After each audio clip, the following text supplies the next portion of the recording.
வணக்கம். சினிமா பேசுவோம் நண்பா. தளபதி விஜய் நடிப்பில் வர ஜனநாயகன் படம் அவரோட கடைசி படம்னு அவரே ஆடியோ லான்ச்ல சொல்லிட்டாரு. இந்த டைம்ல டைரக்டர் விக்ரமன் தளபதி விஜய்க்கு ட்ரிபியூட்டா ஒரு வீடியோ போஸ்ட் பண்ணியிருந்தாரு.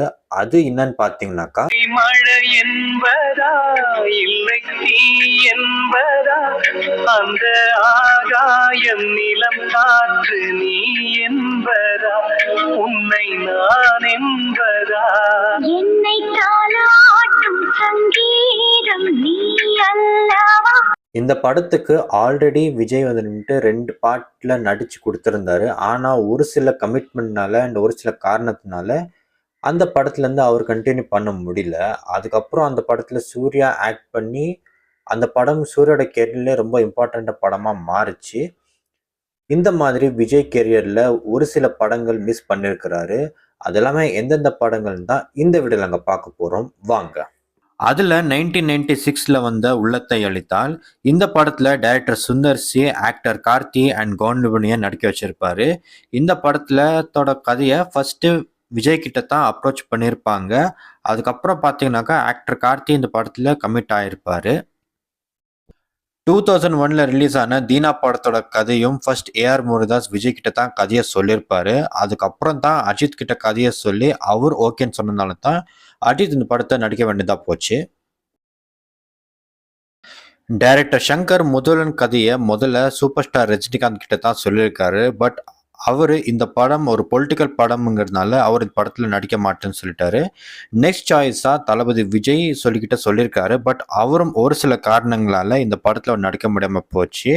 கடைசியில தான் அர்ஜுன் கிட்ட கதையை சொல்லி அவர் ஓகே சொன்னதால அர்ஜுன் இந்த படத்துல நடிச்சாரு. அது பிளாக் பஸ்டர் ஹிட்டுமாச்சு. இதை நிறைய இடத்துல டைரக்டர் சங்கரை வந்துட்டு பட மேடைகள்ல இன்டர்வியூ கூட சொல்லியிருக்கிறாரு.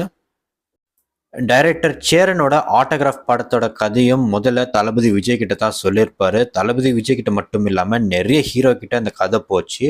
யாரும் இந்த படத்தை நடிக்க முடியாமல் போனதால ஒரு சில காரணங்களை அவங்கவுங்க சொன்னதால தான் கடைசியா சேரன் அவர்களே இந்த படத்தில் வந்துட்டு நடிக்க வேண்டியதாக போச்சு.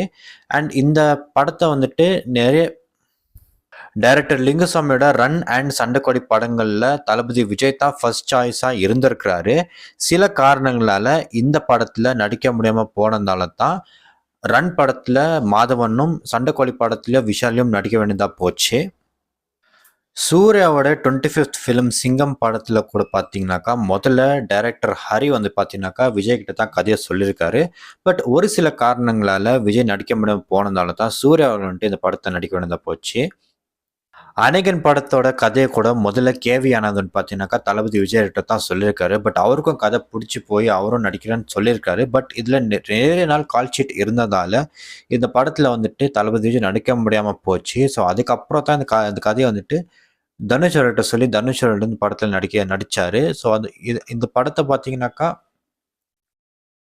ஸோ இந்த லிஸ்ட்டில் நம்ம எல்லாமே தளபதி விஜய் வந்துட்டு மிஸ் பண்ண படங்கள் எல்லாமே நம்ம பேசியிருந்தோம். ஸோ ஒருவேளை எந்தெந்த படத்தில் வந்துட்டு நாம் சொன்ன எந்த படத்துலேருந்து தளபதி விஜய் நடிச்சிருந்தாக்கா அந்த படம் நல்லா இருந்திருக்கும். இந்த தளபதி படத்துக்கு இந்த படம் தான் ஒரு டைலமேட் படமாக இருந்திருக்கும். ஆனால் மிஸ் பண்ணிட்டாருன்னு நீங்கள் எந்த படத்தை சொல்கிறீங்க அதை மறக்காமல் காமிச்சா சொல்லுங்கள். இன்னும் வேறு ஏதாவது தளபதி படங்களை வந்துட்டு தளபதி மிஸ் பண்ணியிருந்தாருன்னா அதையும் மறக்காமல் காமிச்சா சொல்லுங்கள்.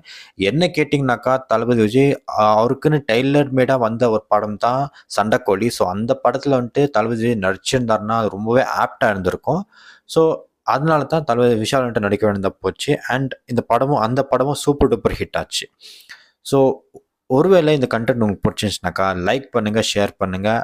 அட் த சேம் டைம் நம்ம சினிமா பேசுவோம் நண்பா சேனலுக்கு சப்ஸ்கிரைப் பண்ணுங்கள்.